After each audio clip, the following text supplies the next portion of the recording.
Jingle, jingle, mateys! I like this better.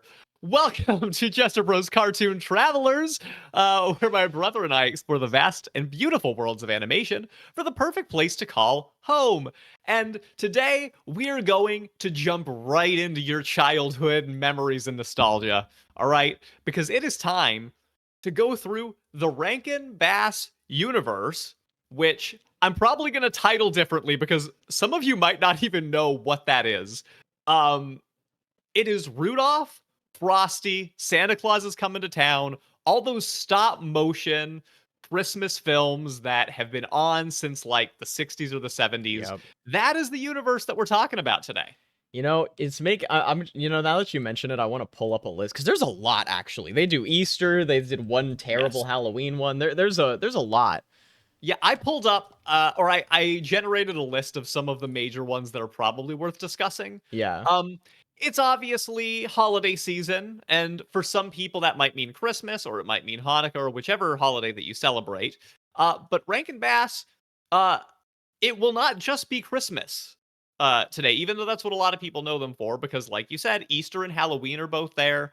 Um, they have some other holidays. Now, I'll be honest, They did The it's Hobbit? probably it's yeah, well, okay, they did a lot of things too that are not even related to the holidays. I didn't even So know I that. think I think that we should get out of the gate right now and say that we are kind of talking about the Rankin Bass holiday universe. Yeah. It would be a very slippery slope to try to push it past that.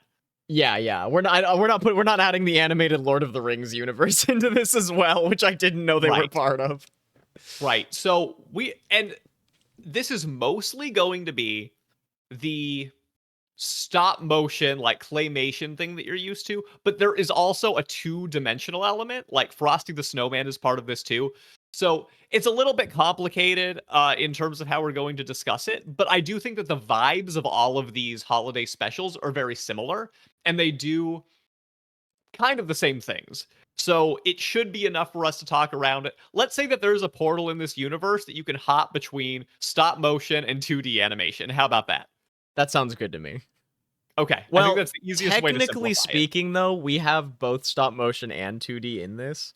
Is that what you're saying? Right. Okay, because yeah, 'Cause we've got Frosty the Snowman, which is 2D. The rest of them are yeah, pretty much all CG I thought or about stop just motion. leaving 2D out of it, but I think that we can't talk about Rankin Bass without Frosty because he's just one of the iconic characters and one of the iconic specials. Yeah, totally. Um, Most of what they did was stop motion, but Frosty is an exception, and the outstanding feature Cricket on the Hearth, another exception. We'll talk a little bit about that. Oh yeah, we will. That is Uh, that is potentially one of the worst movies I've ever seen. Like maybe not worst 3, but maybe in the worst 10. so I am really, really excited for this discussion today, Yeah, Lou. me too. Because I think a lot of these films are what many kids grew up with and think about when they think about the holiday specials that ended up on TV. Yeah. And Oh shoot, they did The Last Unicorn. That was really good actually.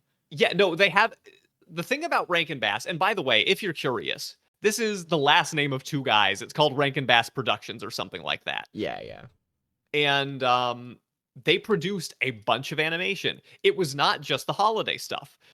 They did some cartoons, they did some television movies. I think they had some theatrical productions. A lot of it was good. A lot of it is probably some of the worst stuff you'll ever watch. Yeah.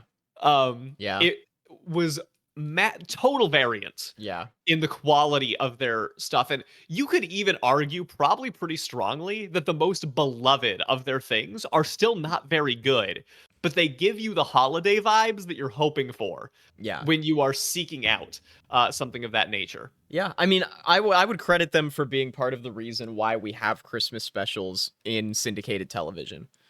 Because Rudolph the Red-Nosed Reindeer came out in 1964. Wow, they followed that up with Cricket on the Hearth in 1967. That probably almost sunk the ship. But then we got Little Drummer Boy, Frosty the Snowman, Santa Claus is Coming to Town, Here Comes Peter Cottontail, and that era of animation is what kind of established Christmas as being something for the kids to enjoy with their families on television and stuff. Yeah, it was. I think they definitely specialized in this family animation that could end up being super nostalgic. It was always more about the imagery and the kooky characters than maybe the plot or the Yeah. script. That was Well, usually not their and strongest. I think part of it was also one thing that I love about animation. Now, I on this channel and wherever else you've heard me speak, I often talk about how I like new original stories, right? But on the other hand, it's also nice to give new, updated versions of classic lore and mythology from older times because it needs to get revamped for it to stay fresh in the public consciousness. We'll lose these stories to time if we don't find new ways to tell those stories for new audiences. And the lore of, all of this Christmas stuff and the other holidays that they tackled is preserved because they tackled it and brought it to the screen. And I really credit them for doing that. And I love that that's something that, as a whole, we can appreciate for lots of different, animation studios. Like, I'm glad that Arthur Christmas exists, and that's a fresh new take on the lore of Santa Claus. I think it's important that we keep doing stuff like that. So at a certain point, you're not really stealing stories, you're reviving them and making them fun and exciting for people with the new media and the new forms of storytelling that we have in the modern day.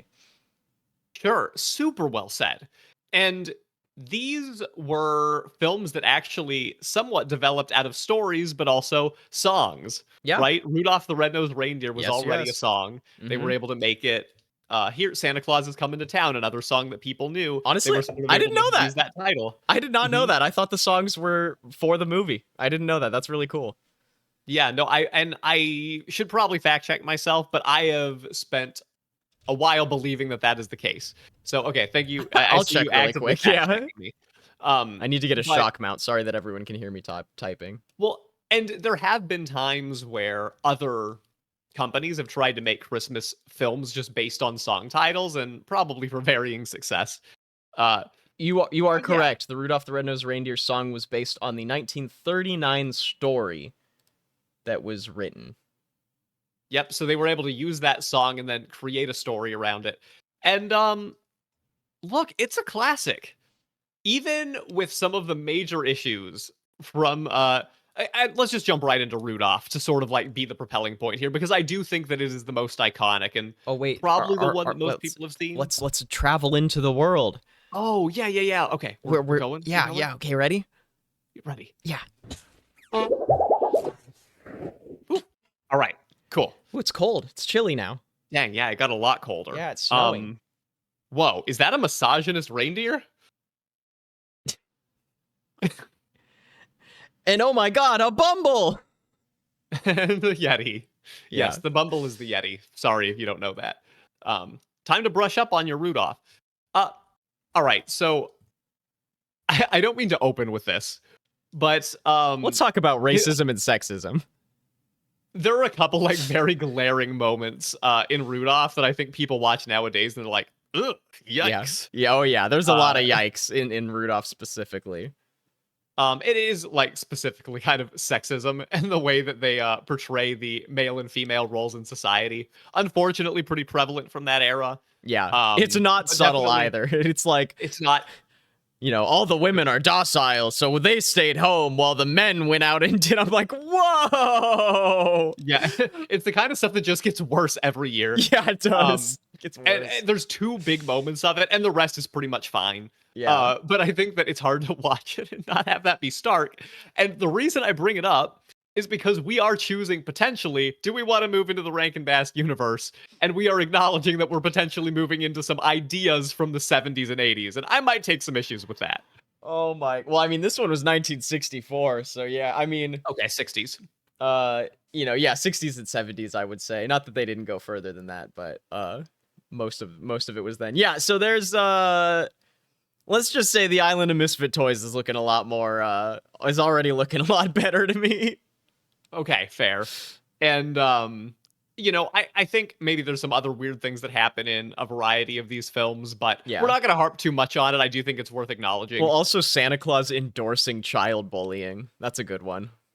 Okay, it is very funny that the Santa that is portrayed here is also sort of in that archetype of there's a right way to do this and Yeah. you're not doing it. Well, I So mean, sorry you're not masculine enough. to be fair, the moral of the story is that Rudolph is teaching them to not be that way. Yes, you're so Um, right. And that's a very important note because a yeah, big part of that story is satire. totally. However, we are moving into this world with characters that have these ideas. Sure. Yeah. And also, like, as nice as it is that Rudolph taught Santa to not discriminate against red-nosed reindeer for a single day, I ain't seeing any black elves. That's all I'm going to say on that. Okay. Yeah, so maybe there's some room to improve.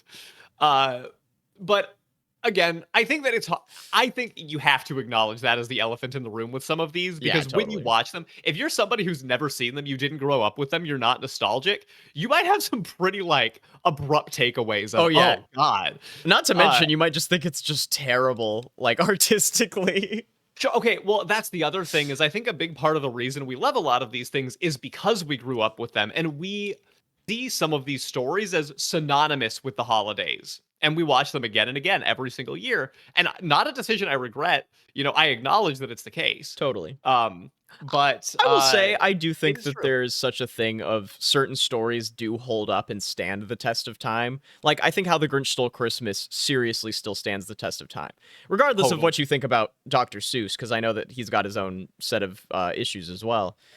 That story is not as riddled with problems as a lot of the Rankin Bass ones are, and thus stands the test of time a little better.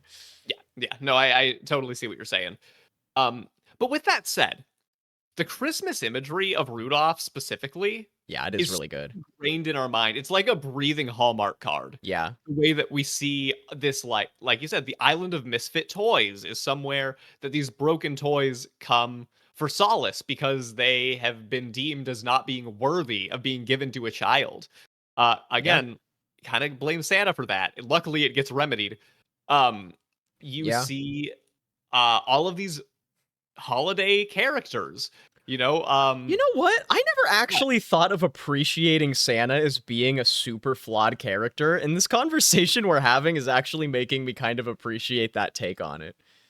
You know? you know what? I think that's a really good point. There's no reason to think that he couldn't be a flawed character. It's a take. Yeah. You know, we Yeah, don't yeah, know what yeah. he's really like, but I think that it's good to see multiple depictions of what we assume Santa to be. Well, and it's funny because people are like, "Oh, well, it's Santa. Santa should be a good guy." And it's like, honestly, this is kind of the first depiction of Santa that was like widely circulated in at least the animation sphere at the time.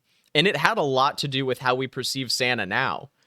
That could be. That could be. So I'm did trying to think back and Coca-Cola see if I can. technically, but Right, but you wouldn't call that like an animated feature depiction. It would be commercials and things. exactly, yeah. But I guess that's what I mean. Like, Santa was getting commercialized, and this was a fully fleshed out story version of him. And having him be flawed and having him fall into the prejudices of humanity, it's actually not that bad of an idea. Again, executing it, is another story. But I actually don't hate the idea that Santa Claus isn't actually necessarily the best guy. Arthur Okay, I Christmas agree. plays with that too. Yeah, no, I agree. I mean, complex characters are good. We enjoy those Yeah. when we're trying to get gripped into a story, and it also makes it seem more believable at times. Yeah. Interesting. I love this version of the North Pole. Me too. I do feel like it is classic holiday spirit in every single way, and it's bright considering how many depictions of winter can be like this overcast, dreary weather. Yeah, the sun's always out. That's true. Yeah, sun is always out over here, despite the fact that you still get your lovely Christmas vibes. Yeah. No, I appreciate that. And yeah, I mean, exactly. Like, problems aside, this is and again, maybe I'm blinded by the nostalgia because everybody knows I'm a curmudgeon for the holidays a little bit, but I can't say that I don't enjoy the music and, I mean, it's not something that I'll probably pay very close attention to when I throw it on for the holidays, but like, I'll still drink some, hot fair trade cocoa because fair trade is good. Everybody, don't support slavery. It is still existed in the modern world. But it is a vibe that I can truly get down with. in spite of the issues that I have, and that is because they designed such a charming world and such charming characters. Like when you see Burl Ives' version of the Snowman, like slide on up to the beginning and be the narrator, and he goes, "Oh, you've never seen a talking Santa? Well, that's a story for another day."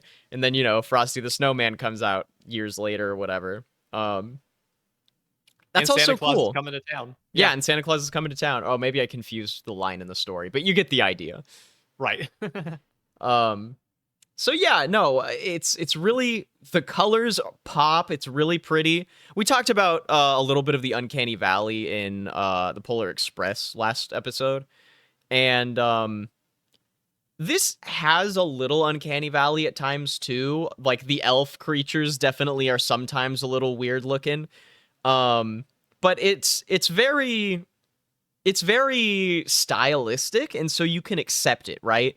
The Polar Express was going for a nearly photoreal vibe, and they were experimenting with new technology. Stop motion at the time was like definitely kind of new territory, but there were other examples of stop motion animation that were out for a long time, and it's something that you can accept. What'd you say? Sorry? Ray Harryhausen. Yeah, exactly. So, there's there is a degree of kind of, oh, this looks a little weird or a little awkward, but I think it's a little easier to accept going into it. You know what I mean? Yeah, no, I think that's a really, really good point. Because I never thought about the fact that despite every time you watch it, you see all kinds of animation snafus. Nobody talks about being taken out of the world, even now. Yeah, that's true. And I do find that very interesting because some of it is not great. But we like it because there's a character to it. There's a style that feels like it belongs. And Rudolph sort of kicks off what we see as being this holiday version of the Rankin Bass world. We also see Santa Claus is coming to town, which is also kind of part of this universe. I think what's complicated, this is not a Marvel Cinematic Universe situation where everything ties together, right? Totally. The Santa that we see in Rudolph is different than the Santa we see in Santa Claus is Coming to Town, presumably. Yeah. But they reference each other, and it's cute. They do. That's a story where we see the origin of Santa Claus, which again is kind of an interesting take. Yeah. There's a fun penguin and a winter ice king. And well, I like are you talking about Santa Claus is Coming to Town? I am, yeah. Okay, yes. And that one's very fun too, and that gives us a very clear Santa Claus origin story. Which again, to the lore thing that I was talking about, it's kind of refreshing to see this version of the Santa Claus lore, which was probably edited from wherever the source content it came from, because stories evolve. That's just the nature of retelling a story. You want to add something new and change things to meet the modern audience. But yeah, like I like the Winter King, the wizard guy. They just call him Winter by the end. That's right. I like Winter. Winter's a cool guy eventually. I like his arc. Reminds me of the Ice King. Oh my god, there's no way the Ice King wasn't based on that design a little bit. You feel me? Oh wow, that's actually an interesting parallel, isn't it? It's so close with the nose and like the outfit. There has to be, right? I don't know, I could be wrong. Yeah, something to think about. I really like that film, Santa Claus is Coming to Town. So there's some weird parts. I'm not gonna harp on it. Totally, yeah. I mean but at least in that part, the bad people are like business owners. Well, okay. You know what's interesting? And politicians. That's who the villains should be. That's more accurate to society. I will say this about the Rankin Bass universe as we're talking about it. Lots of villains. Yeah. And yeah.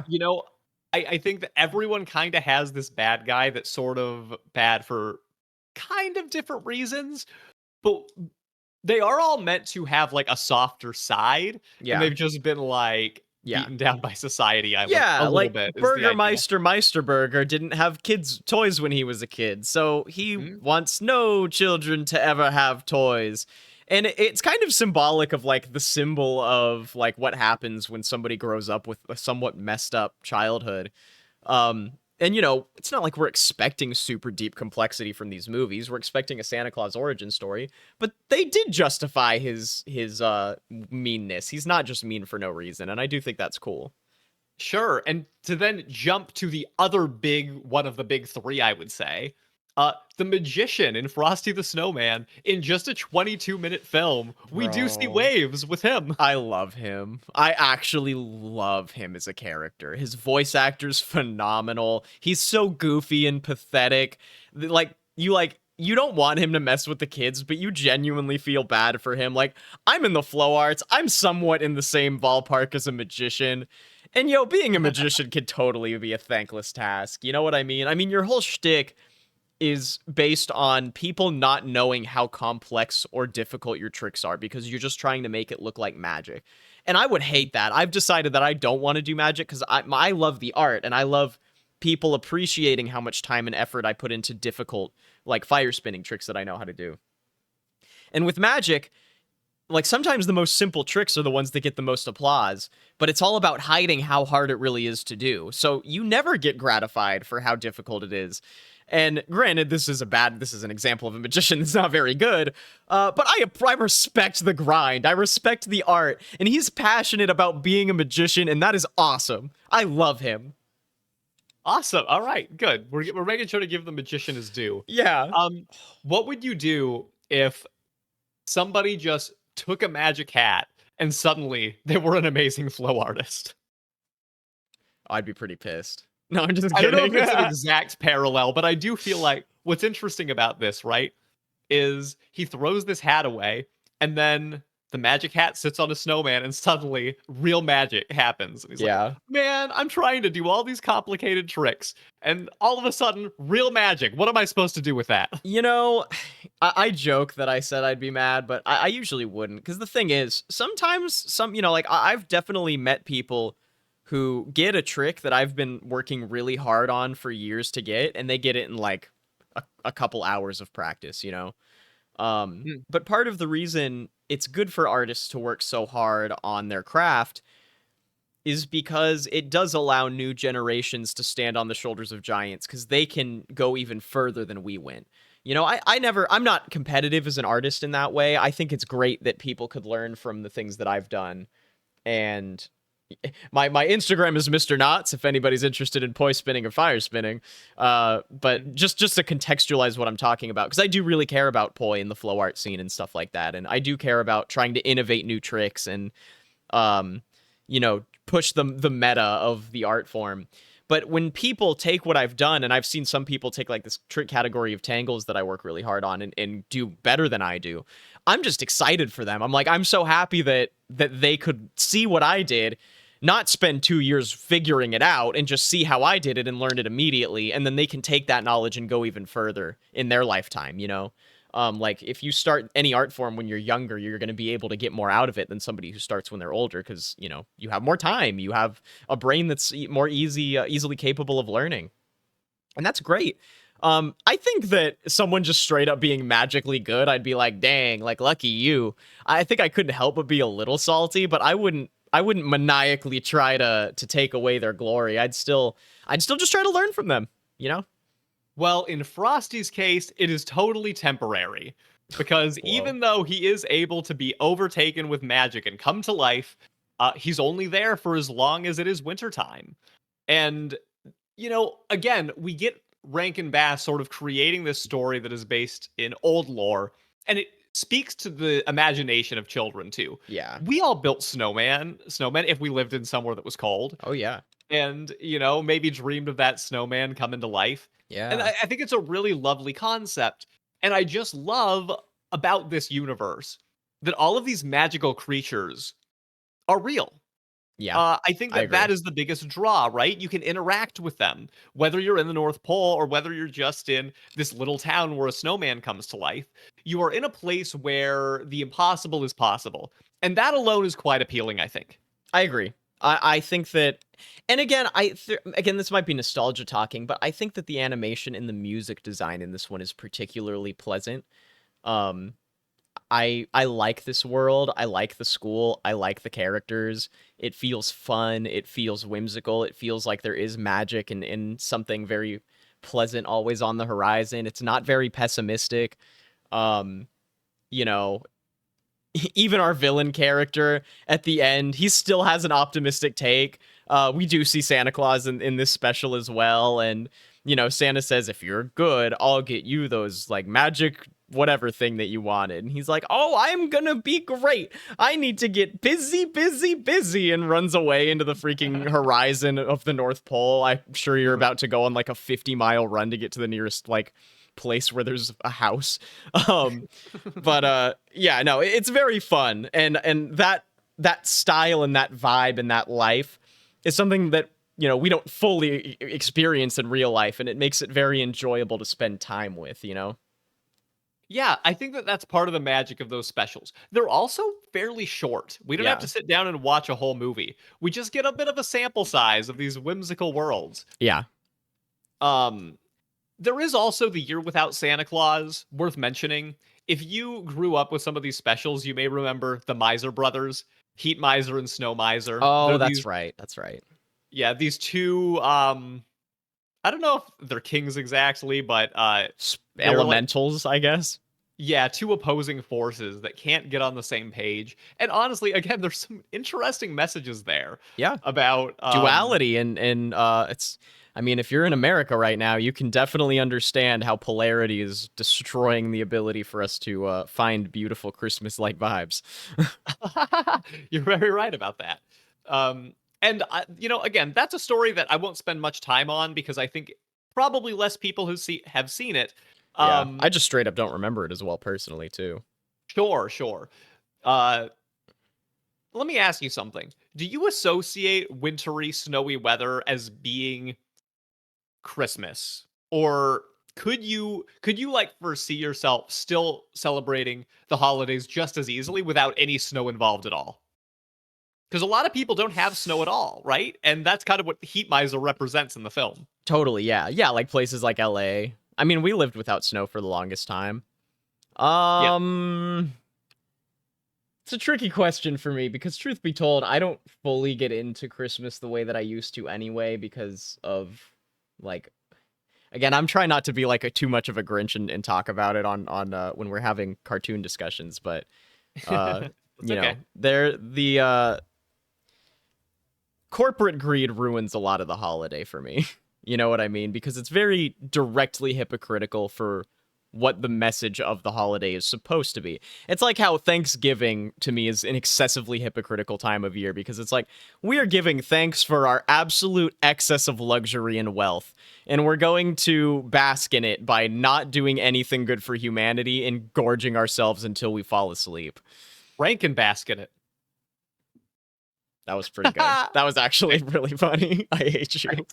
But yeah, so for me, that kind of stains it, and it makes me not really associate a lot. Like, I associate this color scheme with Christmas, but then I also associate Coca-Cola in, like, advertising and marketing with Christmas now, too. So, like, to me, snow, and when we lived in Colorado, I mean, it was snowy way more often than just for Christmas. It started snowing during Halloween. Sure. So I think not really for me, but I can appreciate that a lot of people would have that association. Sure. And by the way, if you're an audio listener, Lou is wearing a very Christmassy outfit right now with green and red, some jingle bells, and I like your little striped red-white sleeves too. Thanks. It's actually an undershirt. It's a whole getup.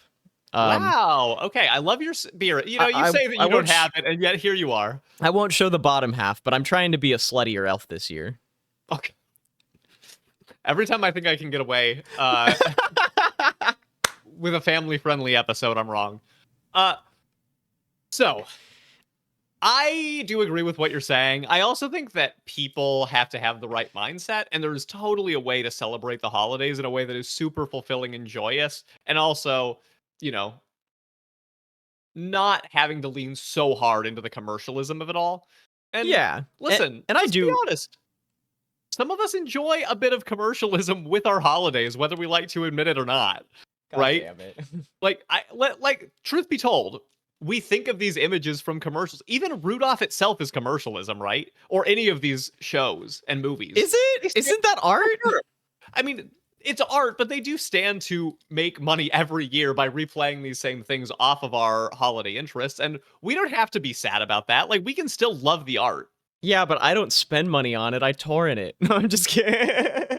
All right. well, then you are getting the art and also not giving them what they want. So I guess congrats. Hey, that's what the holidays are all about, right? It's giving. I guess Pay artists though. yeah, pay artists. I'm totally joking. I'm sure that I don't actually torrent Christmas stuff because it's so easily available anyway for free online. Sure. Yeah, I've got DVDs for all these. Yeah, and yeah, like they air everywhere all the time. It's not a big deal. I'm totally just making a joke. Don't follow me. Whatever people might get me in trouble for that. But no, I mean, I think I do credit a lot of the artistic works of people that go into stuff like this because I do think, again, I think it's often hypocritical because there's a lot of Christmas stories where the message is like, it's not about the presidents. It's not about the presents. It's about like coming together, loving your family, and appreciating what you have. And apparently it's never about Jesus with any of the cartoons anyway.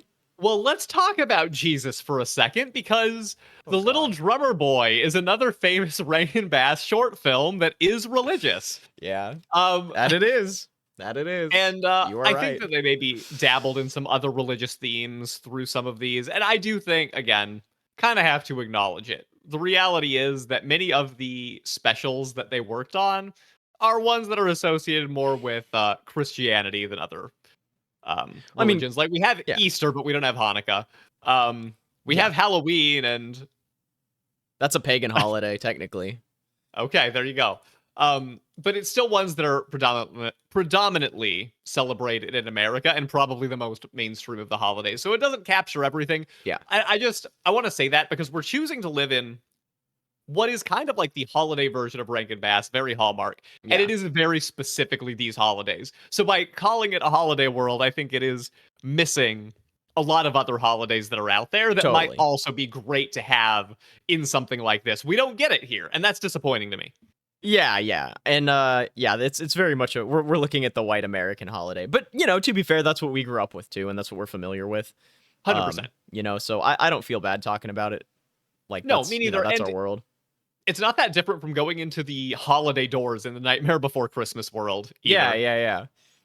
That being said, I would love to see some other holiday. I know that Hey Arnold did a thing on Kwanzaa that was really good. Do you remember that one? Arnold? I thought it was Hey Arnold. I knew Rugrats did it, but I thought Hey Arnold did it. I don't know if it was a full episode or if they just had a character that I'm pretty sure they had an episode about it. I don't know. There were a lot of shows that experimented with stuff like that at the time. Sure. But I would love to see a Hanukkah animated special that's not 8 Crazy Nights because I hate Adam Sandler. And that I don't love that movie. So if there are any other ones, let us know in the comments. I would love to check out other stuff. Sure. Yeah, and I will say, Little Drummer Boy, I didn't find it that great. I thought it was a little bit dry. I thought it was, me too. Just like the desert that it took place in.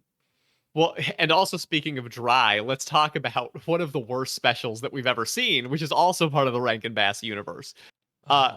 Again, I know most people don't even know what this is, so we don't have to spend more than a couple minutes. But if you haven't seen Cricket on the Hearth, I don't recommend it. No, I do. I do recommend it. You do? It's so bad, it's funny to me. Like, I remember I was watching it with Mom. We got this, like, Rankin Bass holiday special, like, DVD collection. And Cricket on the Hearth is on it. And we're like, oh, we haven't heard of this one. Let's watch it. And we were, like, literally laugh out loud. Like, oh my god, this is so bad. The animation is shoddy. The story doesn't make any sense. There are moments in the story that are just like, what were you guys smoking when you made this? What kind of Christmas trees were you up in? It's so fucking funny, dude. I can't get over it. It's bad, though. And it was even written by Charles Dickens. Originally. Did you know that? Okay. The original story, I did know that. Yeah. I mean, the script adaptation was not written by Charles Dickens, I hope. No, certainly not. No, certainly not. But man, it's real bad. And the only thing that you need to know, it's just like a regular human world, pretty much, except there's a talking cricket that's like pretty much like the conscious of a character. They just ripped off Pinocchio. Yeah, that's it. That's it. I mean, there's a little bit of a war story. Yeah. This is a part of the Rankin Bass universe I wouldn't need to explore. We'll say that. I just got to highlight one scene. There's a scene where they're on this girl's face. The camera screen is on this girl's face. And let me tell you, there's no movement in her face at all. Her body doesn't move. It's practically just a completely still frame. And her facial expression is just this completely soulless smile, just like. And for those listening, I did a soulless smile. And they're like, and then her husband died in the war, and she went blind from grief. And again, her facial expression doesn't change at all, but her pupils dilate to the whole size of her eyeball. As if that's... And I'm like, I'm sorry, she went blind from grief, didn't have a single emotion associated with it. Like, oh my god, dude, it was so... It was one of the funniest things I've ever seen in an animated thing. Yeah, there's a couple funny moments like that. I still don't think it falls into the category of being so bad it's good. I think it's bad and still bad. Like, Really? I found it boring as well, yeah. But I thought it gets boring. There are scenes that are laugh out loud funny to me, but then it does get boring. And anyway, the point is, though, Rankin Bass is not always good. No. You know, even the good stuff is arguably bad, but it's fun because of the holiday spirit. A lot of the stuff just has no redeeming qualities. For example, Rudolph and Frosty's Christmas in July is a full-length movie as opposed to a special. It's awful. Like, really, just genuinely very difficult to watch. That's to where wild. I wouldn't even check out Rudolph's Shiny New Year. After I saw that other one, I'm like, no, I'm done with the non-mainstream Rankin Bass stuff. I didn't even know those were things. That's hilarious. Totally. Hey, but to be fair, Frosty the Snowman's really genuinely good. I really like that one. And The Last Unicorn, even though we're not talking about it, that was really good. And I remember Peter Cottontail being pretty enjoyable. Yeah, actually, I loved the Easter one. The Peter Cottontail story when we were kids. I kind of want to give that a rewatch and see how much comes back to me. Yeah, me too. Mom was one of our sang faves. that song to us all the time when we were growing up, to the point where it annoyed the crap out of me, but still. Wow. No, I still... It came right back to me when you said Here that. comes Peter Cottontail, hopping down the DMC removal trail. DMCA. What? There was a joke about copyright. If I sing too much of the song, who knows what'll happen. Oh, okay, I got it. Because I'm clearly singing it so spot on to make the flags. But anyway, that was also a sample size of we get New Year's, we get 4th of July, we get Easter, and we also get St. Patrick's Day. There is the Leprechaun's Christmas Gold, that is a random special that happened. I didn't know about that. We get Mad Mad Monster Party, which was apparently a Halloween special that I think Lou has seen. Bro, I watched it. That's like a full-length movie. And it's really bad. But it's like, it's just so wild. Like, it's really bizarre. And I think everybody dies at the end or something like that. Like, it's actually crazy. I don't recommend it because it's mostly just really boring and a bunch of filler nonsense. But like, oh my god, dude, I could not believe I watched that. It felt like a fever dream. Well, because it's full length, that's what makes me nervous. Because again, Rankin Bass has been good for me when they stick to about 45 minutes. But my experience with the feature film was just so tough. And it also feels like they got paid to make these other holiday movies because of how successful they were before. Yeah. And I don't want to say they put no effort into them because that's not fair. So what I do want to ask you is of all the ones that we've just talked about, which one is your favorite? That's interesting. I think at the end of the day, it actually is Rudolph. Nice. Because I have the strongest association from childhood with it. There might be a year where I skip Frosty, but I'm never going to skip Rudolph. Really? Frosty's my favorite. That hits me the hardest nostalgically. Frosty would be next. I do think Year Without Santa Claus is an underrated film. I actually think it's really good. Sure. And Santa Claus is coming to town. Again, that's every other year for me. It's not bad. Rudolph and Frosty are the top two, but I think you just think Rudolph. In fact, fun story that I don't remember if we've told on the podcast before. Do you remember when we were in like elementary school? It was actually California, which you were only there in like kindergarten or something. Oh, I do remember this. I know exactly what you're going to say. Everybody was able to get a couple dollars from their parents to go into a little Christmas shop that they would do at the elementary school, and you Yeah. could buy your family some kind of a knickknack, and they were cheap. So the highest, and I mean, maybe by those standards, pre-inflation, it wasn't actually that cheap, but you, I think that the highest price point was $2 that you could Sure. get, and you and I were both so excited Yeah. because we saw the Rudolph the Red-Nosed Reindeer VHS when each of our classes went, Yeah. and it was just $2. I remember that.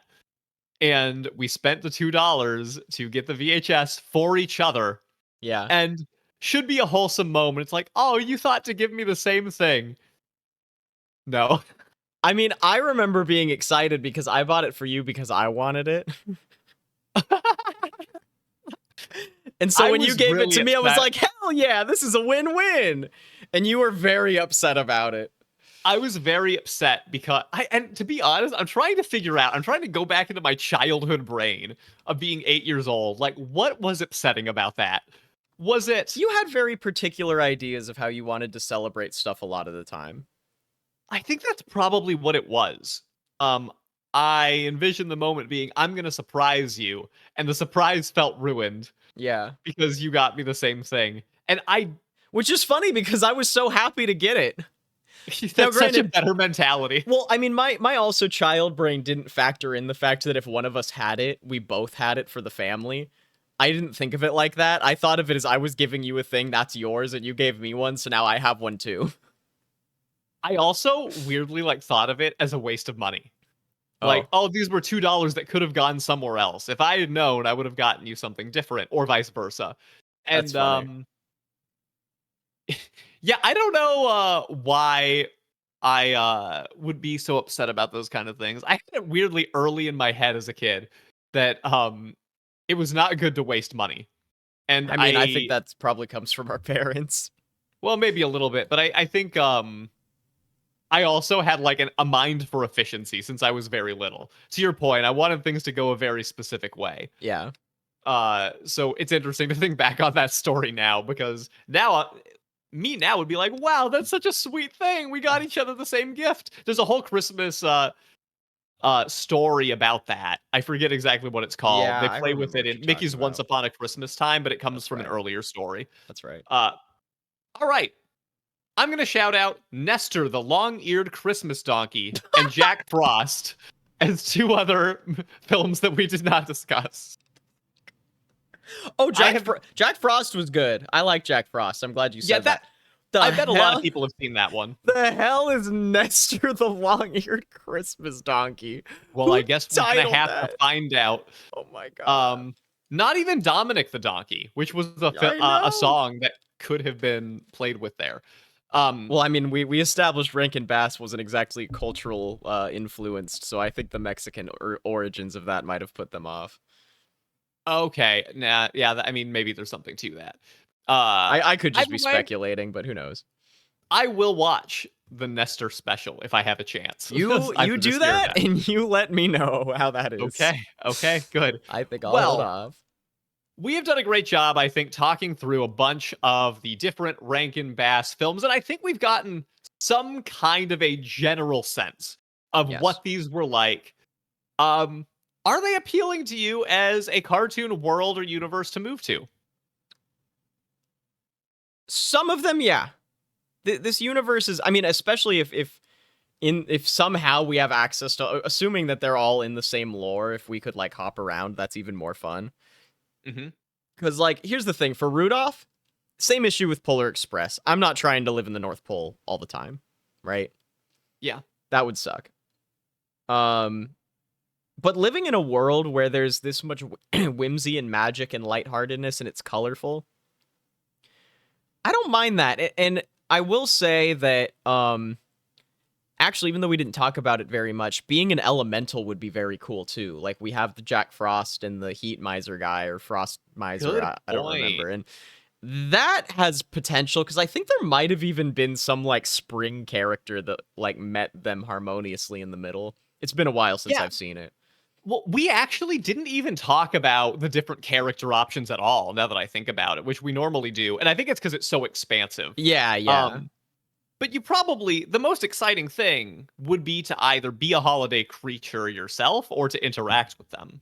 Yeah, well, that would be cool. And then I also want to bring up the Island of Misfit Toys because, we've got the really sick Manticore-looking guy who's the king of the Island of Misfit Toys. And the thing is, like, when I was in college, I ended up falling into a crowd that was very much the Island of Misfit Kids. You know what I mean? We were a bunch of weird, degenerates that most of society didn't really want to deal with all that much.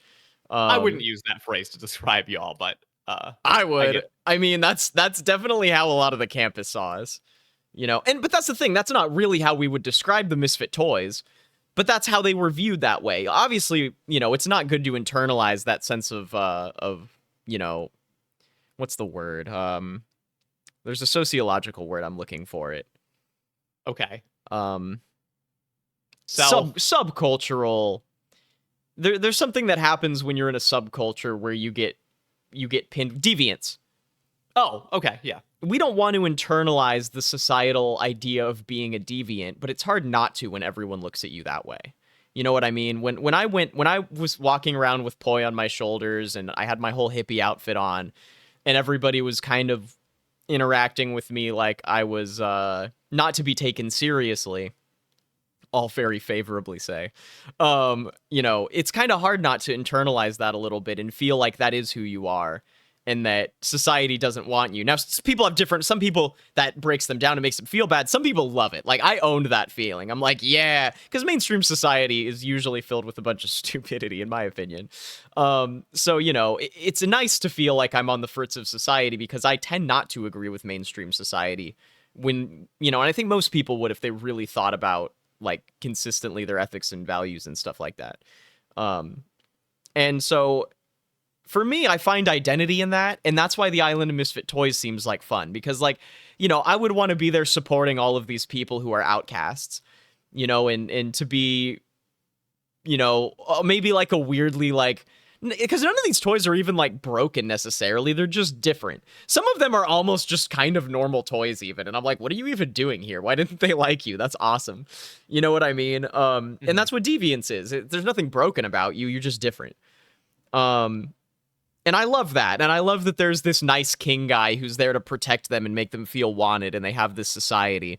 And they are a little down on themselves about it, but they've got each other. And then Rudolph and Herm show up. And I call him Herm. It's my little pet name for the elf.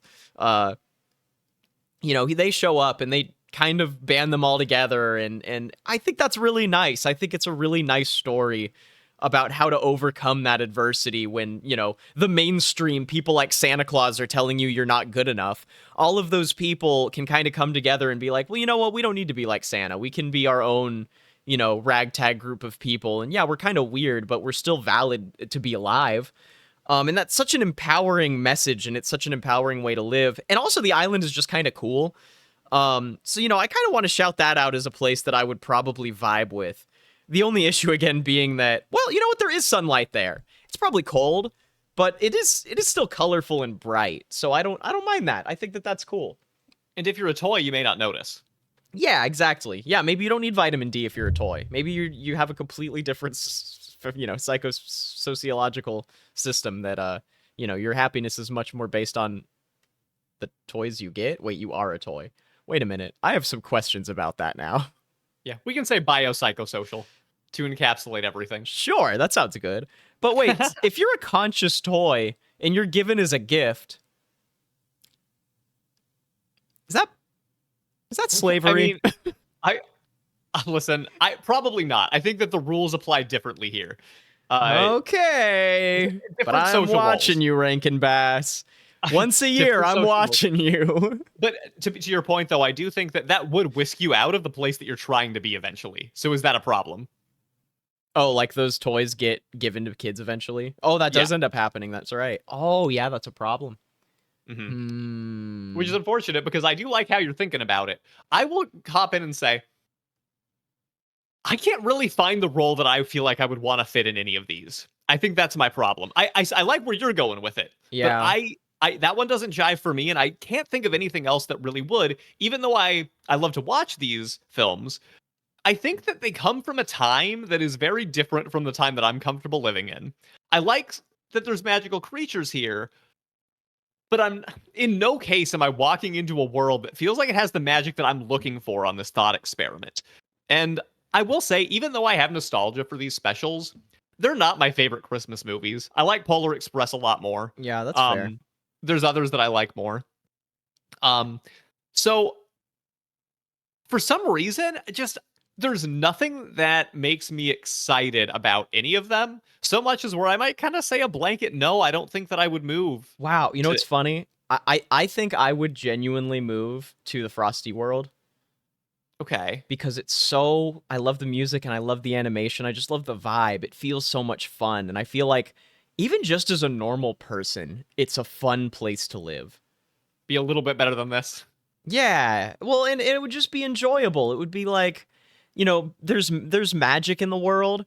I might want to be like the rabbit in you know, with the magician's rabbit. That's pretty good. That's a good answer. Mhm. Something like that, you know, somewhere that's kind of involved with the magic. And again, we know Santa's there. We know there's magic. Who knows where else there's magic in this world? Yeah. You know, or I mean, you could be a magical snow beast that reincarnates every winter. That's right. You could just be the straight up abominable snowman. Yeah, you know, so I think that I would like to be like I would like to be one of those animals that kind of knows about the magic in Frosty and kind of shows up to help the magic stuff happen the way it's supposed to. That's what I think want that's a to really do. nice answer. Yeah. But when you leave your current world for it, You know, I love being the teacher in the X-Men world, which again we established last time. We recorded these a little out of order, so I might not be there anymore, but assuming that I still am, I still Mhm. love that. Or wherever I move to if I didn't do that. That's where I want to be for sure. sure. And I'm still in the Fantasia world, which is it's interesting because it's a similar idea. We said that in the Fantasia episode, I'm kind of like a Mickey Mouse assistant character hopping around the different Yeah. worlds that are there. So it would be similar. But I know that there is some magic in these, but it's not the type of magic that I gravitate to, interestingly, as much as I love the Sure. holidays. Yeah, sure. And Fantasia is the kind of magic that I gravitate to. So I'm happy sticking there. Wow, this was a And good one today. this is interesting. We Yeah, had a lot totally. of weirdly philosophical topics that we went over.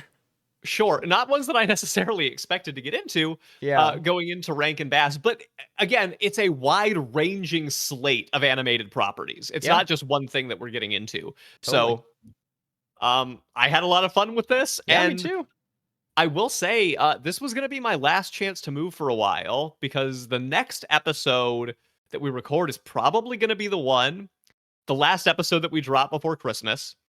And Yes. it will likely be the one before I take a break from the show temporarily to take Aw. as much time as I need with my baby. Yes, yes. So yeah, if we all don't see you for a while, we'll be back eventually, probably. But you know, subscribe to the channel. Let us know. Say congratulations to Alec in the comments. That's what I'm going to say for our comment shout out for this Yes, one. 'Cause again, it's very I- exciting. And I still have one more episode, but it's going to be a special one. We're not going to be talking about moving to a world. We're probably going to do something a little bit different. Yes, indeed. And I'm very excited for that.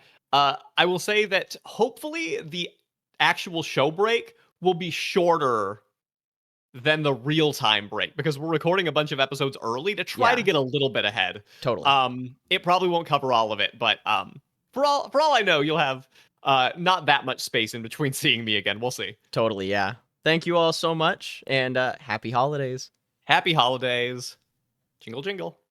Jingle, jingle, jangle. You can hear my sleigh bells ring. I am old Chris Kringle.